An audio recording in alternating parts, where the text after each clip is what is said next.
অনেক পুরুষরা আছে যারা কনস্ট্যান্টলি এক্সপেক্ট করে তার বাড়ির মহিলাদের থেকে, আমি শুধু তার বাড়ির বউয়ের কথা বলছি না, তার বাড়ির মহিলাদের থেকে যে পার্টিতে যাক, ঘুরতে যাক, পিকনিকে যাক, যেখানেই যাক যেন শাড়ি পরে যায়। তার কারণটা কি?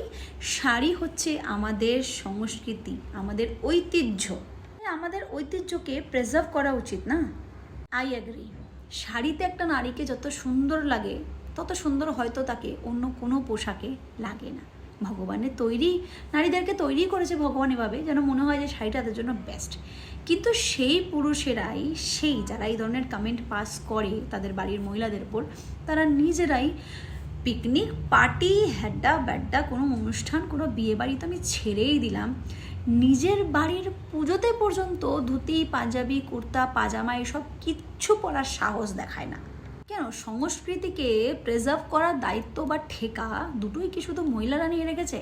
ধুতি পাঞ্জাবির মতন যে সুন্দর ঐতিহ্য সংস্কৃতি, এটাকে প্রেজার্ভ করার দায়িত্ব কি পুরুষের নয়? নাকি ধুতি পাঞ্জাবিটাও মহিলাদেরকে পরেই সেটাকে প্রেজার্ভ করতে হবে?